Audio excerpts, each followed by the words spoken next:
Every time this man finished talking to his boss on the phone, he would throw his phone to the floor in anger, then crush it with his foot until it broke completely. He only ate fast food, never touching a single home-cooked meal. When standing in line, he would deliberately avoid making eye contact with anyone in front of him. Every night before going to bed, he always set an alarm so that not a single minute would be wasted. He was a highly trained professional assassin, a man who knew that success was built from small details. That's why he always worked with extreme precision, carefully calculating every move to avoid even the smallest mistake. But during this mission, a beautiful woman suddenly appeared before his eyes. He couldn't help himself.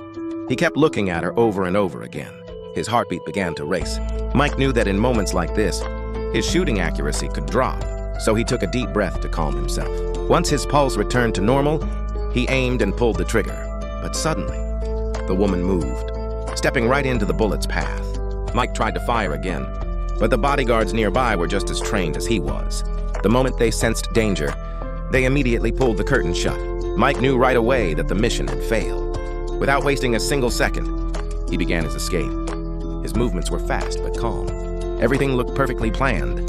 He picked up the bullet casing on the floor, put on his helmet, and headed downstairs. Once outside, he got on a motorcycle he had prepared earlier.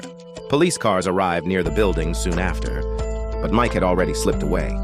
His escape route led through narrow alleys, quiet, filled with shadows and plenty of places to hide. He kept riding, blending into the silence, making sure no one could follow. In the middle of the road, he saw a passing cargo truck. He immediately threw his bag and pistol into it.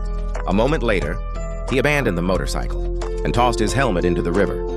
Then he entered a small shop and asked to use their restroom. Inside, he removed all his clothes and cleaned himself thoroughly. Washing away the scent of gunpowder, he put on casual clothes, like an ordinary tourist, so no one would recognize him. Before leaving, he sprayed a bit of perfume on the sink to erase any remaining scent. Then he walked out, hailed a taxi, and headed straight for the airport. Before arriving, he pulled out his last gun, wiped off all his fingerprints, and threw it into a trash bin. Now he carried nothing suspicious. But as he passed through airport security, a police dog suddenly turned its head, staring at him sharply. At that moment, an uneasy feeling crept deep inside him.